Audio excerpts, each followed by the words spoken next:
Realme yet again brought up another flagship device that is made to be the best. And what do I mean about the best? I mean the best. Mabuhay Manila, this is Jacob, and today we are going to review the Realme GT2 Pro. Let's begin.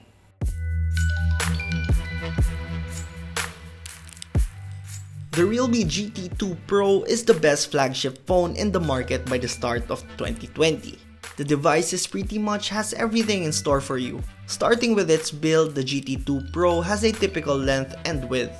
The back build is made out of recycled paper, and props to Realme for opening possibilities on smartphones that are using recyclable materials for mass production. The paper white colorway gives it a distinct look, and it is the world's first biopolymer smartphone design ever built. The texture is very creamy, the protruded camera module is typical, just like the other Realme devices, but only with a 3D concave that accentuates the Realme design by Naoto Fukasawa. Moving to its display, it is the world's first 2K AMOLED flat display with LTPO, a 6.7-inch Super Reality display, and has a maximum of 1400 nits of brightness. It is also packed with a high refresh rate of 120Hz. The treat doesn't end there, as it is HDR10 Plus certified and reinforced with Gorilla Glass Victus. Everything on the display is almost state-of-the-art technology. For the specs, it is running on Realme UI 3.0 based on Android 12. Powered by Qualcomm's fastest chipset, which is the Snapdragon 8 Gen 1 paired with Adreno 730. Our device configuration here has 12GB of RAM and 256GB of storage. In terms of battery, it has a 5000 mAh paired with a 65W Super Dart fast charging. According to Realme, you can get 0 to 100% battery in 33 minutes. Now let's move on to camera, since it is one of its many strengths throughout the phone. Let's start with the main camera. It features a 50MP f1.8 24mm wide, and another option is the f15mm ultra wide. The camera is crisp, sharp, and the details are there. It outputs bright and accurate photos, and there are no issues of chromatic aberrations and haziness. The depth of field is decent and the clarity is high. You can also choose if you want the AI to take over for the settings of your camera, or you can switch it up to Pro, wherein you are in charge of tweaking the settings of the aperture, ISO, shutter speed, and white balance.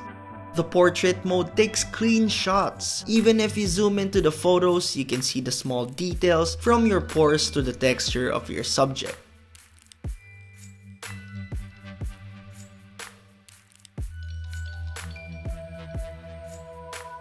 It has come to our attention that the Realme GT2 Pro uses Sony IMX766 sensor for its primary camera.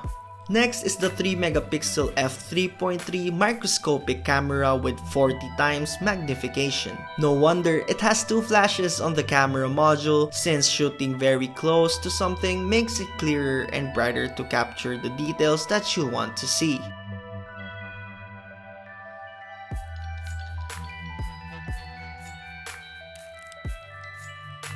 There are just a few phones that can shoot 8K.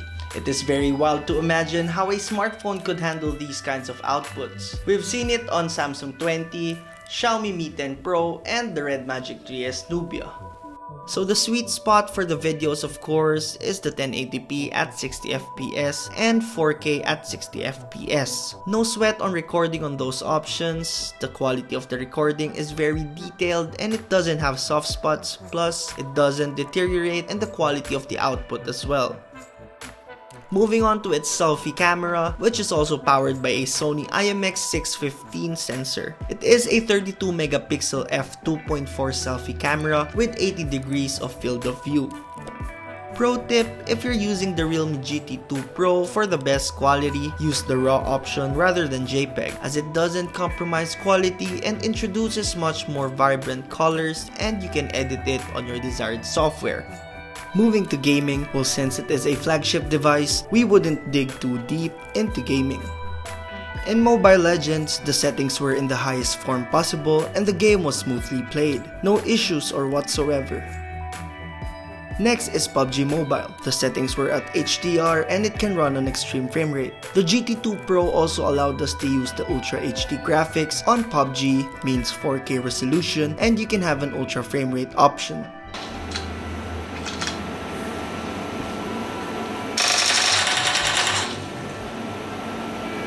And lastly, Genshin Impact switched the graphics to all low and we managed to get 60 FPS. We weren't surprised by the performance in gaming. As for the battery, we also tried to charge the battery using the 65-watt super dart charging from 0 to 100. It was about 40 minutes, which is 7 minutes late on the advertised charging time of 33 minutes. Nevertheless, it is still one of the fastest chargers today. To wrap it all up, the Realme G2 Pro is roughly around 35,000 pesos. The border edge technology are really worth the price. Design-wise, it is a Papertech master design, a Realme collection series designed by Naoto Fukasawa, who is a world-renowned industrial designer. Next is the Snapdragon 8 Gen 1, which is Qualcomm's ace in their sleeve chipset. Also, don't forget the 12GB of memory, which is overkill and more than enough to be honest. The dual cameras on the GT2 Pro are both 50 megapixel, powered by Sony IMX766 sensor, 8K video camera, and one of the most decent camera outputs we have ever seen in the office. And for its slimness, it is great to have a 5000 mAh of battery capacity plus the 65-watt Super Dart fast charging. What more can you ask for? The price speaks for its worth, and I think it is more than enough for its price point. A premium flagship that doesn't cost the earth. Thank you guys for watching, and be sure to subscribe and ring the bell so you will be updated with our future contents. Also, don't forget to visit manilashakr.com for more tech news, reviews, and comparison of the latest device. Once again, this is Jacob, and mabuhay, Manila!